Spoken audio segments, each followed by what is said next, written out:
Hello, welcome back to A Song for Christ. Sorry about the long wait. I actually recorded a video not too long ago, and I don't know, the GoPro died and had to charge, and it's a big old headache, man. All of it too is just school and football. Football's done with now, but the work, there's a lot of stuff. But I'm glad to be in front of the camera. I've not lost my faith. Trust me, I love making these videos. Because I feel like it's the way I can Jesus does so much for me, and it's definitely not a mutual relationship. He definitely probably feels like he's getting the short end of the stick with me sometimes.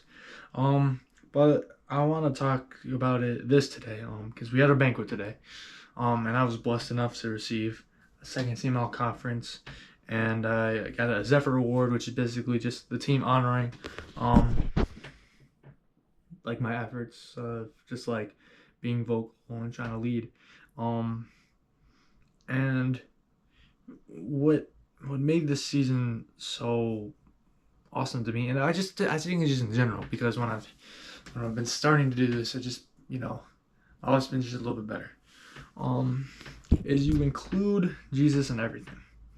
Include Jesus in everything, because what I've started to see is that Jesus has his plan for everyone, right?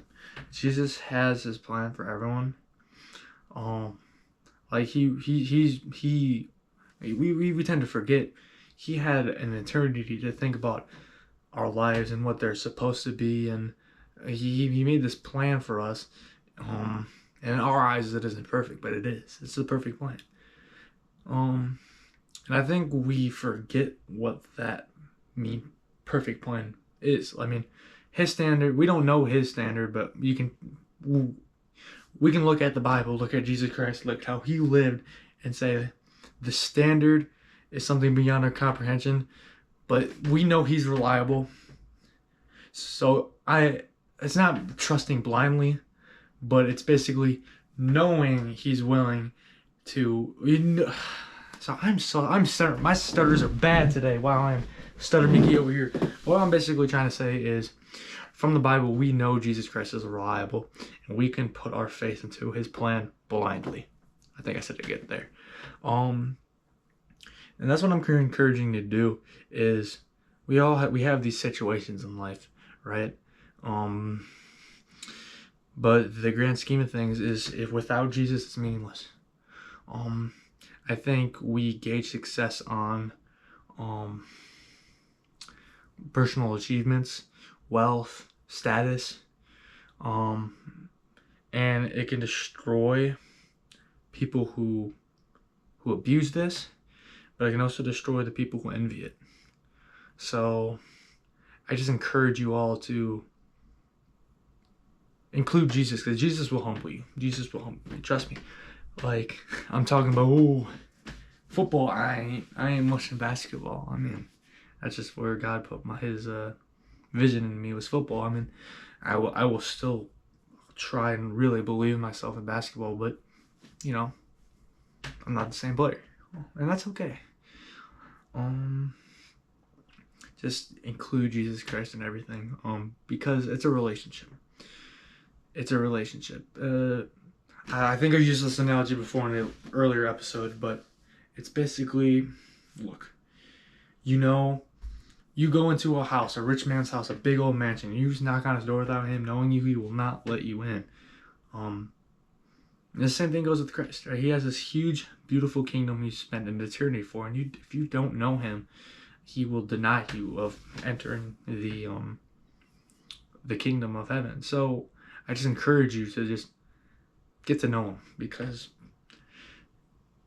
just talk to him, appreciate it, because he's a listener. Jesus Christ is a listener, and he will listen to you, and a lot of times he will compromise his vision because for what you might want, right? I had a buddy, a coworker. I won't get too personal, but he told me this story. He wanted this to happen. I prayed for it that night, and it happened. And It just, God works in mysterious ways. But he does it for the greater good of us.